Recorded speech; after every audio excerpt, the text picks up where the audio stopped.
Hoje nós vamos conversar sobre o tema número 3. Nós vimos o primeiro tratando de médiuns, mediunidade, vimos o segundo tratando da formação dos médiuns, e hoje, o tema número 3, ação do espírito sobre a matéria, que é o primeiro capítulo da segunda parte de O Livro dos Médiuns. A primeira parte é bem curtinha.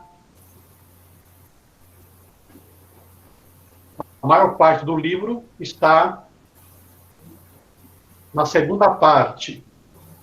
E este tema é a ação do espírito sobre a matéria. Sempre quando nós estudamos Allan Kardec, nós temos que pensar com a cabeça de Kardec, em 1855, 56, 57, até 69. Tudo para Allan Kardec era novo. Tudo para a humanidade era novo também. Nós não tínhamos muitas referências sobre o mundo espiritual. Embora já existissem outras revelações anteriores a Allan Kardec, inclusive nos Estados Unidos, mas foi Allan Kardec que realizou todo esse trabalho profícuo, intenso, de reunir o máximo de informações sobre o mundo espiritual, para que depois tudo isso fosse convertido num conjunto que nós chamamos de doutrina espírita. Então, doutrina espírita começou quando? Com a publicação de O Livro dos Espíritos, em 18 de abril de 1857, ou seja, comemoramos no mês passado o aniversário da primeira publicação de O Livro dos Espíritos. Então, quando Allan Kardec publica O Livro dos Médiuns, ele vai fazer uma abordagem geral sobre a doutrina também, porque facilitaria que a pessoa que pegasse o livro para estudar tivesse ali também as informações necessárias, básicas, para o entendimento da mediunidade. E é por isso, nós já dissemos isso outras vezes, que é importante nós estudarmos primeiro a doutrina, que está basicamente em O Livro dos Espíritos, para depois entendermos a mediunidade. Vários conceitos, definições que nós utilizamos para o estudo da mediunidade estão inicialmente no Livro dos Espíritos, que é o fato de hoje, que acontece hoje. Por quê?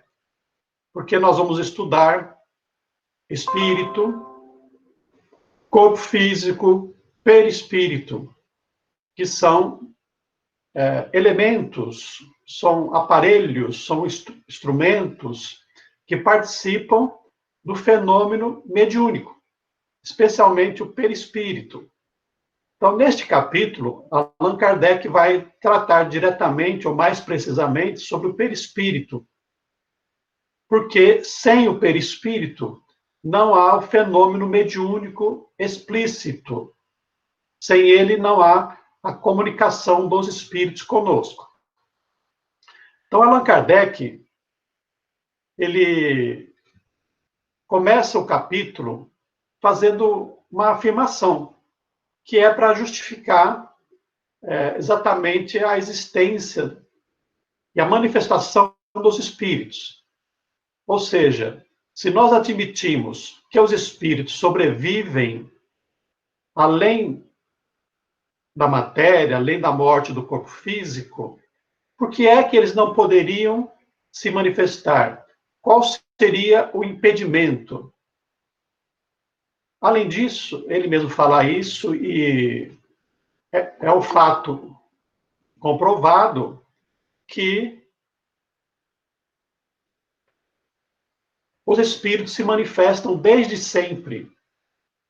Quando nós vamos estudar Allan Kardec, as obras básicas, é muito interessante ele dizer assim: o Espiritismo sempre existiu, desde o princípio.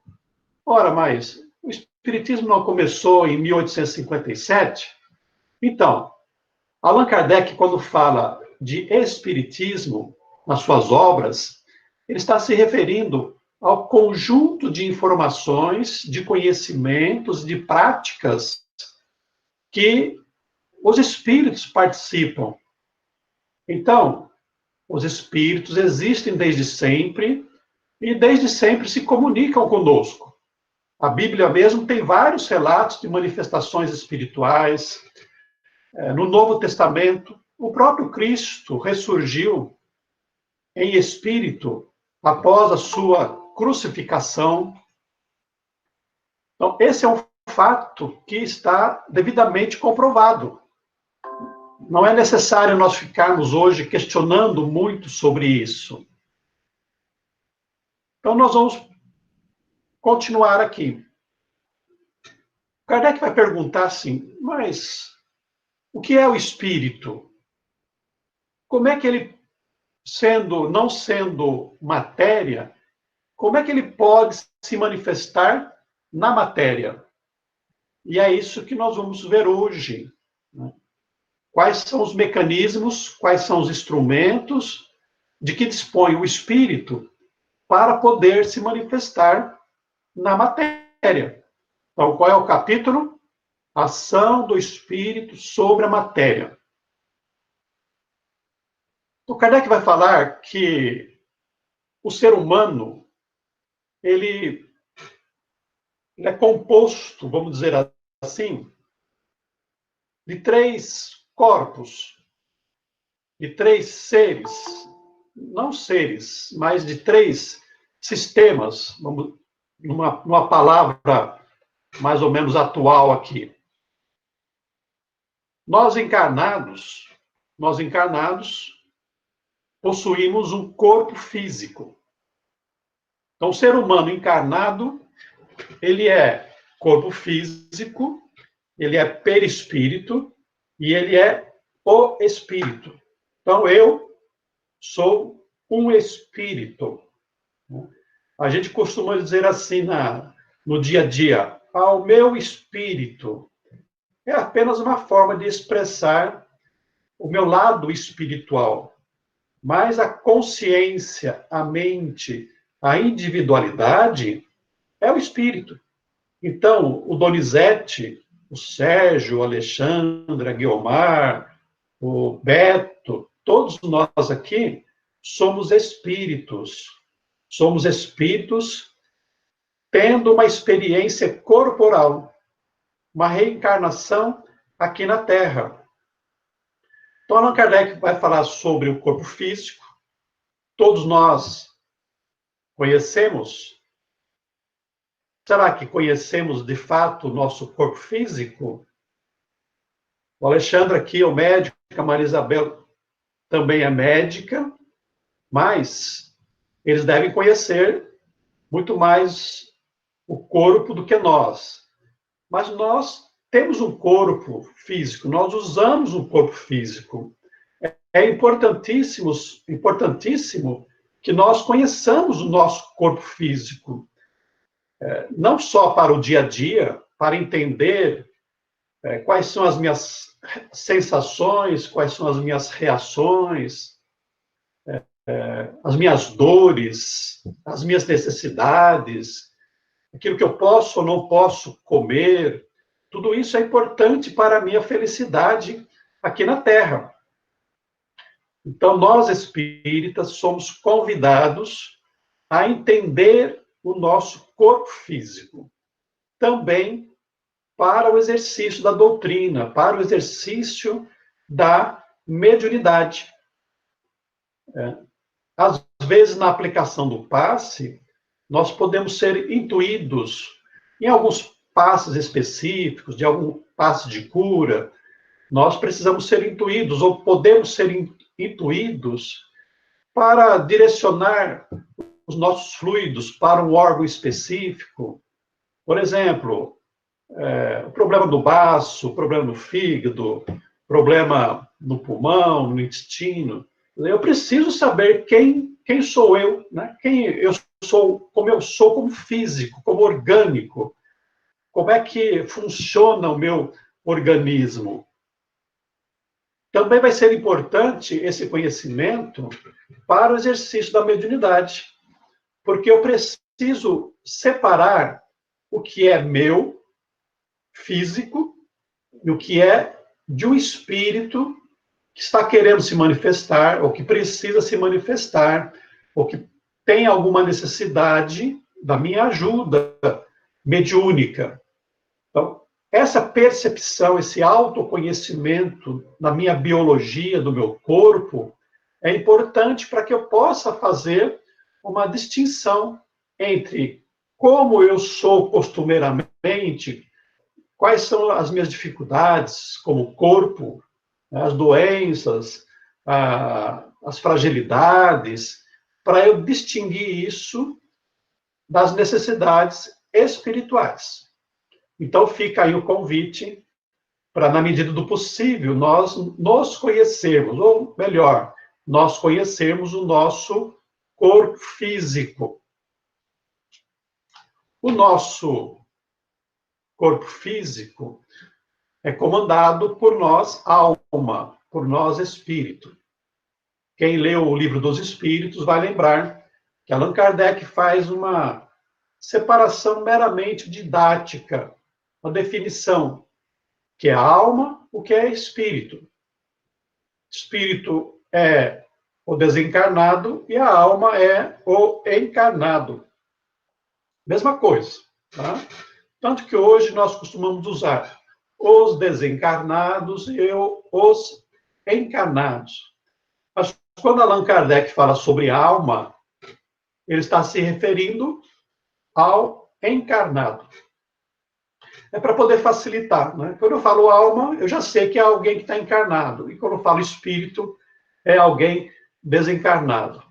Uma outra diferença que nós vamos encontrar nas obras básicas, e que hoje está sendo um pouco dispensada pelas editoras, pelos livros, é espírito com E maiúsculo e espírito com E minúsculo. Kardec também faz essa distinção para que fique fácil de compreender que quando ele está escrevendo espírito com letra minúscula, ele está se referindo ao princípio inteligente. E quando ele escreve com E maiúsculo, espírito com E maiúsculo, como está aí no slide, ele está se referindo ao princípio inteligente individualizado. Ou seja, é já um espírito na fase humanal, o ser individualizado, o ser que já está com a consciência mais desperta. Então, o espírito é esse princípio intelectual e moral, é o que a inteligência desenvolvida e já a moralidade. Mas na essência lá de espírito, com E minúsculo, com o princípio inteligente, a gente já ainda não sabe, não temos informação e não temos como compreender a sua essência. Então, o que é que diz Allan Kardec neste capítulo? Uma chama. Lá em O Livro dos Espíritos, quando Kardec vai estudar os espíritos, que é no início da segunda parte do Livro dos Espíritos, que começa com a questão 76, ele também vai falar sobre isso. Ele vai na questão 88, ele vai perguntar assim: os espíritos têm uma forma determinada, limitada e constante? Para vós, não. Para nós, sim. O espírito é, se quiserdes, uma chama, um clarão, ou uma centelha etérea. Ele está se referindo aqui aos espíritos superiores, respondendo estão se referindo à essência do espírito. Mas nós vamos entender que o espírito individualizado, ele tem sempre um envoltório. Esse envoltório do princípio inteligente individualizado, Allan Kardec chamou de perispírito. Corpo espiritual, o corpo astral. Outros usam modelo organizador biológico. São definições, são termos para definir, para identificar o que Allan Kardec chamou apropriadamente de perispírito. Bom, antes de nós entrarmos no perispírito, que é o mais comum, que é o mais utilizado, que é o mais estudado, nós vamos falar um pouquinho sobre o outro corpo, que é o corpo mental. Bom, Kardec não falou sobre isso. Por que não falou? Porque só falar de perispírito já era muita coisa. A doutrina espírita veio para inaugurar uma nova fase de conhecimentos, de verdades espirituais.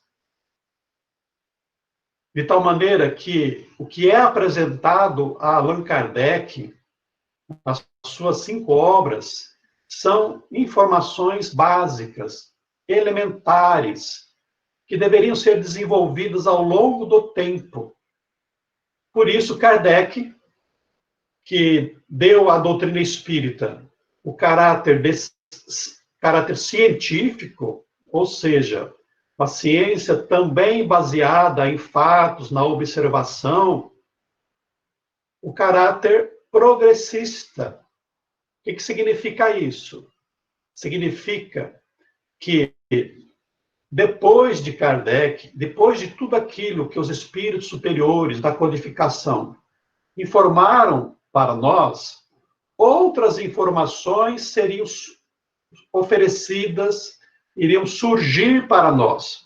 Como, de fato, todos nós que lidamos na doutrina espírita, temos notícia disso, especialmente com o trabalho de Chico Xavier, de Divaldo Pereira Franco, né, com revelações sobre o mundo espiritual, com novas informações, especialmente sobre o mundo espírita, o mundo espiritual.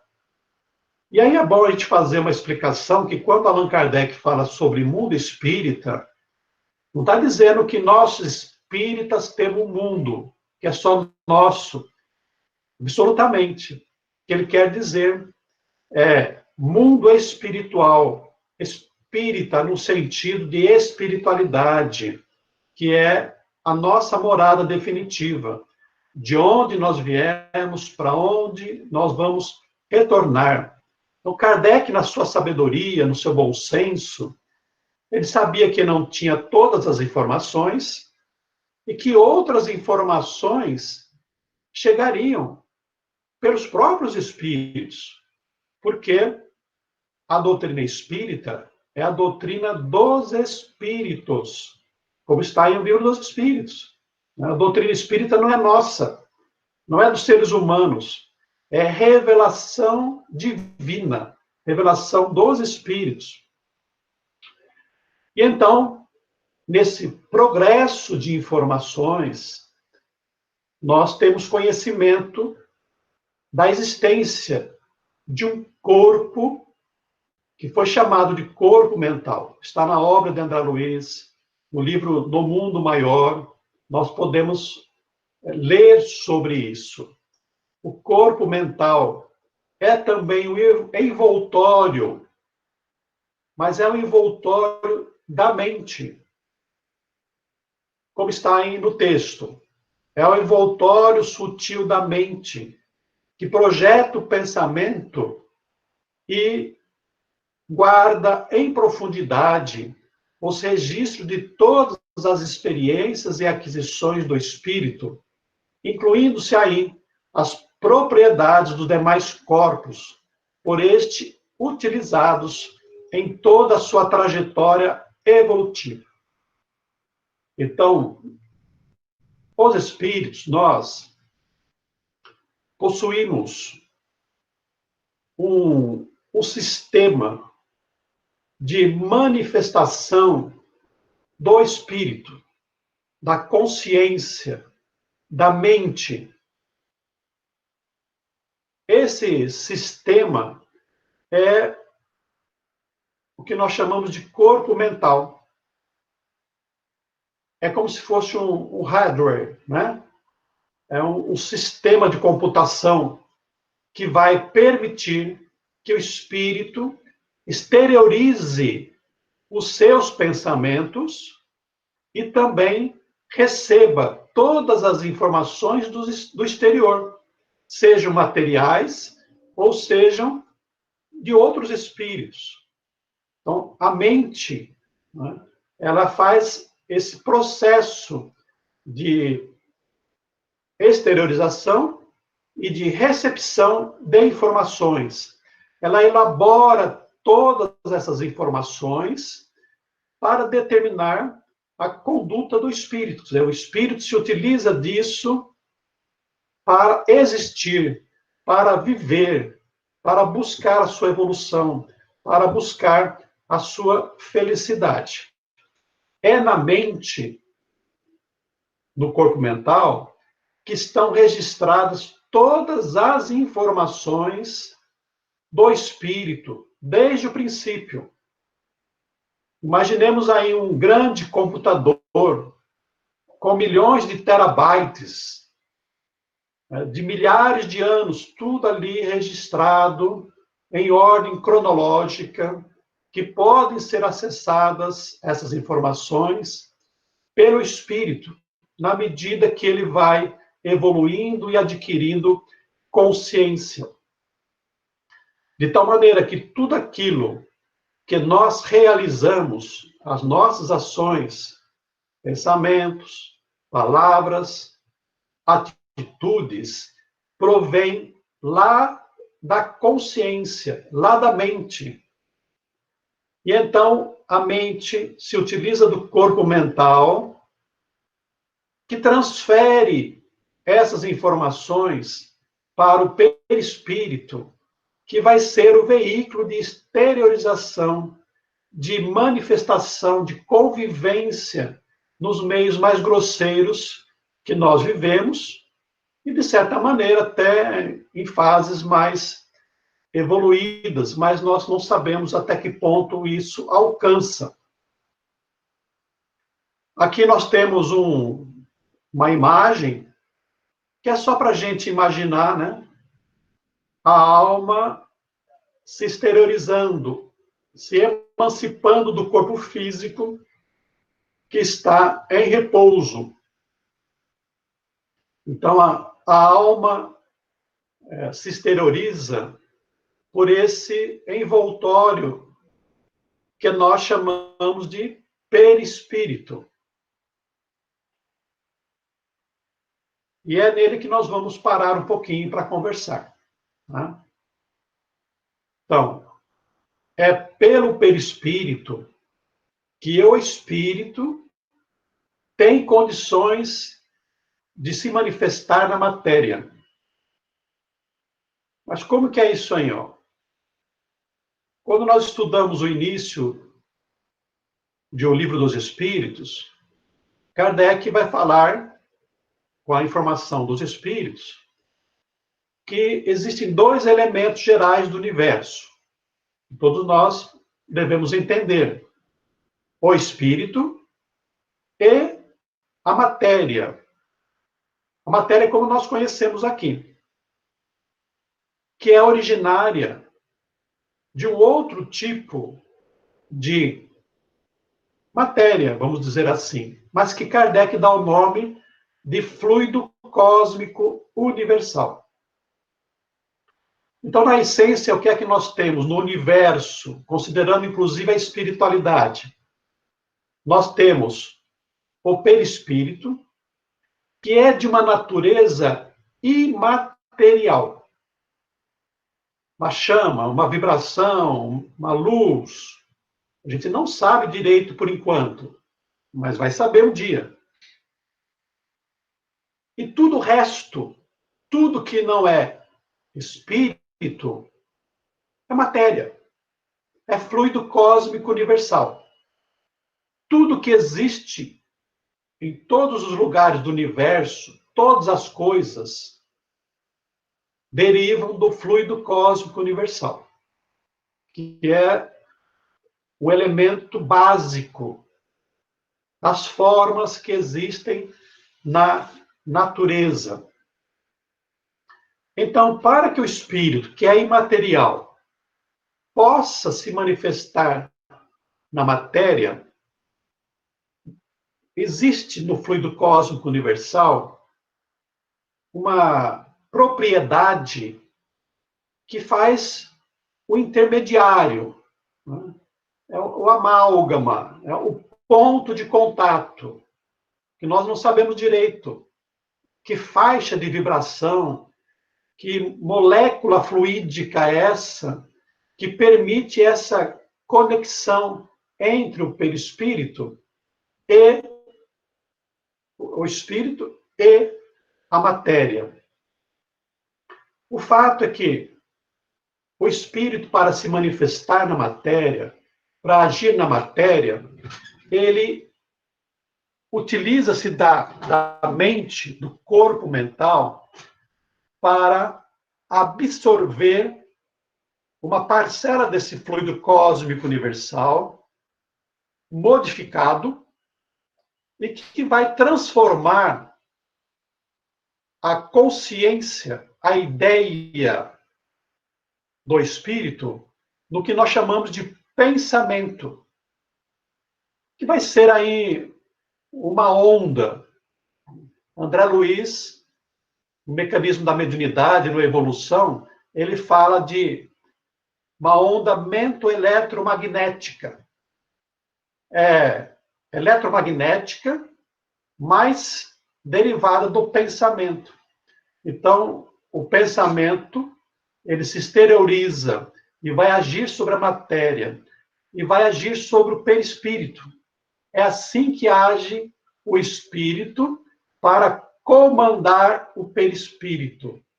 Então, o espírito não tem braço, né? A consciência não tem braço, basta o pensamento. E o pensamento é capaz de moldar o perispírito e se utilizar dele como veículo para a sua exteriorização. Então, Kardec fala que, aqui, ó, Kardec fala que o perispírito é o instrumento pelo qual o espírito atua sobre a matéria. Então, o perispírito é indispensável. Nós precisamos entender como funciona o perispírito, porque ele está sob o comando da nossa mente. Então, o perispírito acompanha o espírito após a morte do corpo de carne. Lembrando, somos aqui espírito, perispírito e corpo físico. O corpo físico é necessário para que nós possamos viver nesse mundo mais grosseiro, mais material. Por isso que o corpo físico é grosseiro. Para eu poder pegar uma ferramenta, uma caneta, né, tem que ser a matéria do corpo físico, tem que ser adequada, apropriada e semelhante a outra matéria que nós chamamos de matéria bruta, matéria grosseira, matéria concentrada. Então, quando morre o corpo físico, e todos nós vamos morrer, o espírito deixa esse corpo físico, como deixa uma roupa estragada, e se coloca no outro plano, porque o mundo espiritual, ele não é localizado. O mundo espiritual, ele existe em todos os lugares. O mundo físico, ele está contido no mundo espiritual. O que significa isso? significa que nós vivemos também no mundo espiritual. Ao nosso redor, na nossa casa, aqui onde eu estou, existe um mundo espiritual, porque o mundo espiritual é apenas um outro plano de vida, numa outra faixa de vibração, e que os espíritos estão conosco. Então, os espíritos que vivem no mundo espiritual estão aqui conosco também. Os nossos mentores estão aqui, o de vocês estão aí, e por todos os cantos do nosso planeta estão os espíritos. Nas regiões inferiores da crosta, nas regiões superiores da esfera que nós chamamos de planeta Terra. Então, quando nós desencarnamos, nós permanecemos individualizados com a nossa personalidade, graças a isso que nós chamamos de perispírito. Seguindo aqui, nele se encontram os denominados centros de forças, que os esotéricos, os hindus chamam de chakras, que formam uma rede de absorção e exteriorização de energias. Nós vamos ver mais para frente. Então, o perispírito, ele possui um sistema de funcionamento em órgãos espirituais, mas que estão ligados aos chamados centros de força. Os principais são 7. São eles que transformam os fluidos que mantêm a nossa vida, né? Pela movimentação, né? Pela ação da mente, com mais fluidos, com menos fluidos, conforme a necessidade, mantendo a saúde ou numa dificuldade, estabelecendo a doença. Isso é processado também pelos centros de força. Alguns dizem que os centros de força, os chakras, estariam no que é chamado de duplo etérico, mas não, na doutrina espírita, os centros de força estão ligados ao perispírito. Até porque, para nós, o duplo etérico não é um corpo, mas é um conjunto de fluidos ligados aos órgãos que existem no corpo físico e no perispírito. Então, o que é que interessa? Por que interessa para nós o perispírito? Porque ele é indispensável nos fenômenos mediúnicos. Para grande parte dos fenômenos mediúnicos, o perispírito tem uma ação importantíssima. Aqui nós estamos falando exatamente daquelas mediunidades mais ostensivas, em que há a junção, há o intercâmbio dos perispíritos. Mas quando nós falamos da mediunidade no sentido geral, também há a participação do perispírito, porque é o perispírito que permite a percepção do mundo espiritual. Então, quando Allan Kardec estuda, por exemplo, a dupla vista, Kardec pergunta assim, o médium, a pessoa que tem essa faculdade, vê com os olhos da carne ou vê com os olhos do espírito? A resposta é, vê com a alma, né? Vê com os olhos espirituais. Então, a visão ela é muito diferenciada. É um costume eu ver com os olhos físicos, mas o médium, ele vê com os olhos da alma. Bom, aqui nós temos só informações elementais. O estudo do perispírito é muito bonito, ele é muito mais amplo, tem muito mais possibilidades para nós compreendermos. O duplo etérico, que Allan Kardec não fala, ele não se utiliza desse termo, duplo etérico, mas ele é aceito pela literatura subsidiária, é o conjunto dos fluidos vitais, que é o termo, né, que Allan Kardec se utiliza. Princípio vital, fluidos vitais, que interpenetram o corpo e se exteriorizam, formando um campo magnético. Na verdade, o nosso corpo, ele é mais espaço do que propriamente matéria, porque nosso corpo é composto de moléculas, de células, que são compostas de átomos, e átomos são compostos de elementos ainda mais inferiores, quer dizer, mais ínfimos, menores. Então, nós possuímos, tanto no corpo físico como no corpo perispiritual, ou perispírito, fluidos vitais que mantêm a vida, que são derivados do fluido cósmico universal. Então, há esse conjunto de fluidos que produzem um campo magnético, eletromagnético. Esse campo, ele produz, vamos dizer assim, uma exteriorização visual, inclusive, com energética, né? Se a gente pode usar esse termo, mais calorífica, por exemplo, que promove a vida. Essa exteriorização luminosa vai produzir um campo, uma forma que se exterioriza um pouco do corpo físico, o contorno no corpo físico. Mas esse conjunto de fluidos vitais, eles estão ligados célula a célula.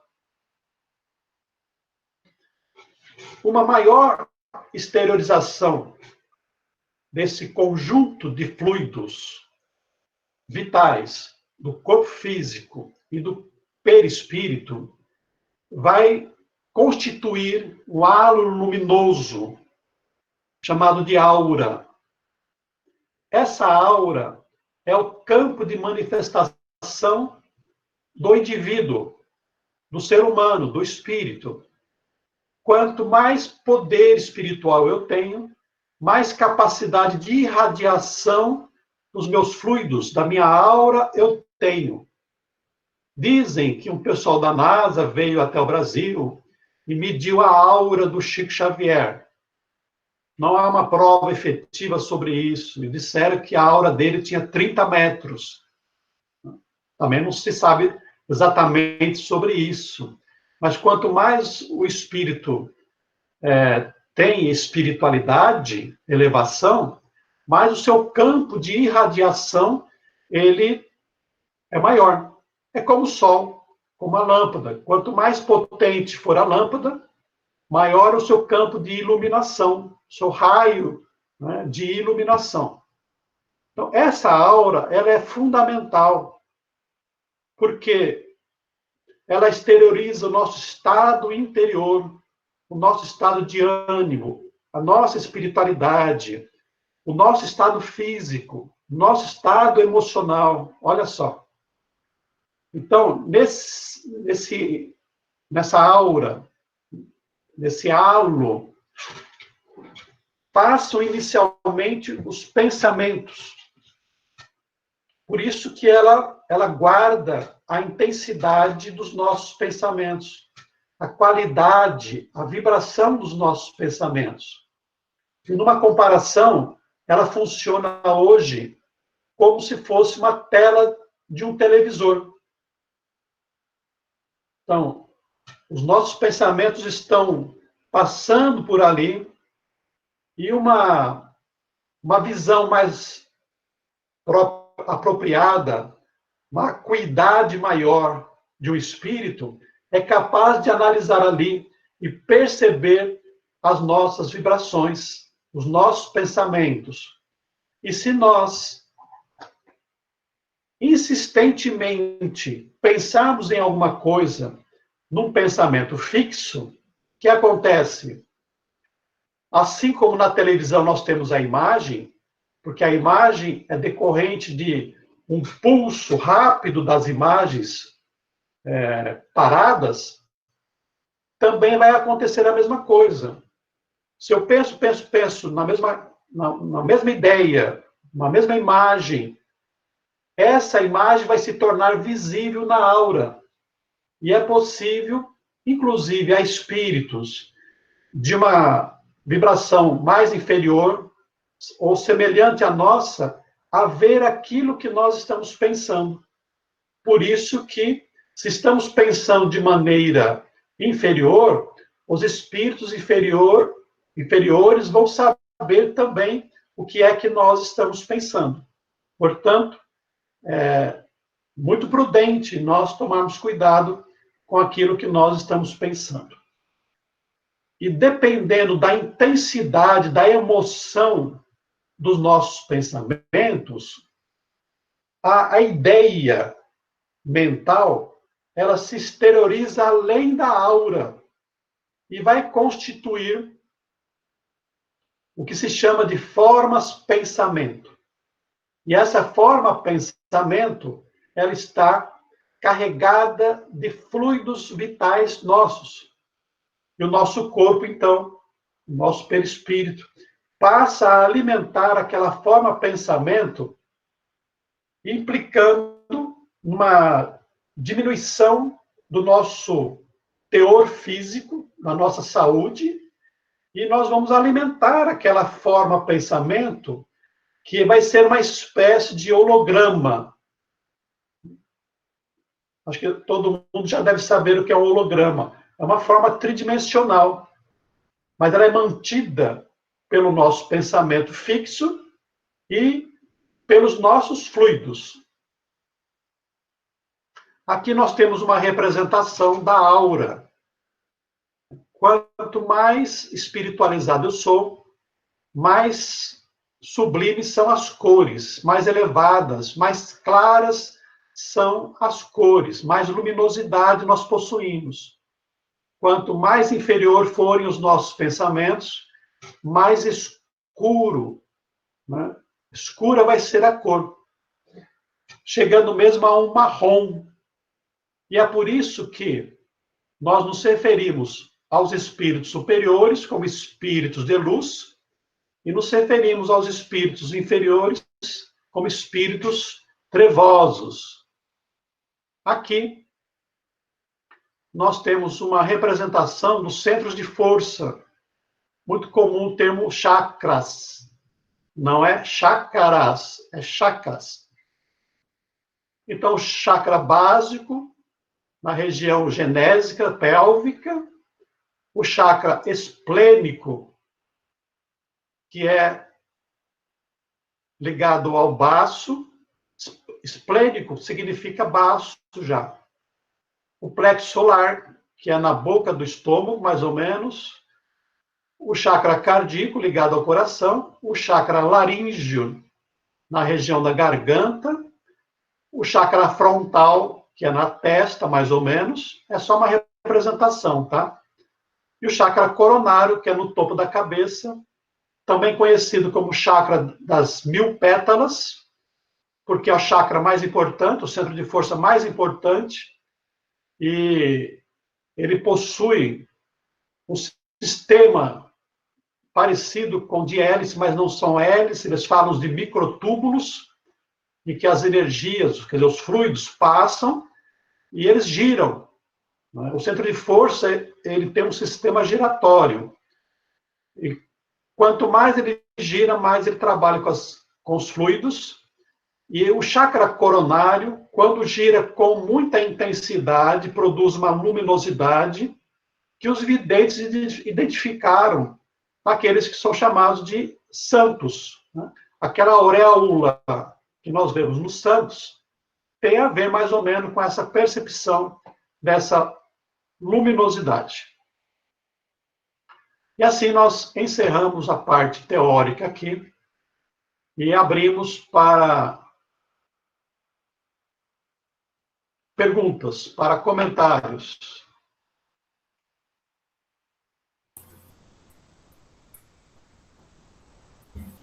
Alguém gostaria de falar?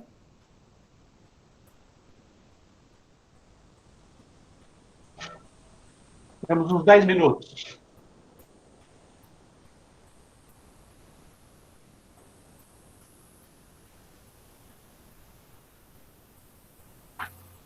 O Murilo perguntou assim, eu posso considerar a aura como perispírito? Não, Murilo, não pode, viu? O perispírito é envoltório do espírito, e a aura é uma irradiação dos fluidos, do conjunto dos fluidos. Então, aura é uma coisa e perispírito é outra coisa. O perispírito com o corpo é que vai gerar a aura. Donizete. Pois não, Alexandre? Eu acho muito interessante a gente considerar esse tipo de estudo mais científico, né? Quase que um estudo técnico, quando a gente vai estudar o desenvolvimento da mediunidade. Hoje nós temos conhecimentos técnicos científicos que nos permitem, por exemplo, interpretar melhor as interações entre os diversos tipos de fluidos, os diversos tipos de subpartículas do corpo. Hoje a gente já tem uma forma de conceber as reações moleculares de uma maneira diferente. E, claro, não é possível a gente trazer esse assunto para um lugar como esse nosso, né? Mas eu gostaria de reforçar para quem tem esse interesse e gosta desse tipo de assunto, que existe fontes técnicas, científicas, que assim, nos ajudam muito a compreender essas informações. E quem compreende essas informações anda pelos caminhos do desenvolvimento mediúnico, do fenômeno, da compreensão do fenômeno, de uma forma muito mais consciente. Né? Essas estruturas que você mencionou, né? Perispírito, o espírito, a mente, o corpo mental, o perispírito, o duplo etéreo, o corpo físico, hoje se relacionam de uma maneira assim, bem mais fácil da gente compreender, né? Menos rebuscada, inclusive com evidências científicas e tudo mais. Eu só queria então chamar a atenção de todos nós para que este é um campo de estudo muito, muito prolífico, muito produtivo, muito interessante para quem um dia gostar de desenvolver isso. É isso. Ótima sua contribuição, Alexandre. Lá no Grupo Espírita Jesus de Nazaré, nós temos uma biblioteca. E é fácil nós estudarmos lá tudo isso que nós temos sobre perispírito. NET, se você der pesquisa sobre perispírito, você vai ter diversas informações. Então, como o Alexandre disse, nós, interessados na mediunidade, aprofundando cada vez mais o conhecimento. É claro que você pode pensar assim, mas eu sou médium e eu nunca estudei perispírito. Sim, porque o fenômeno mediúnico, muitas vezes é automático.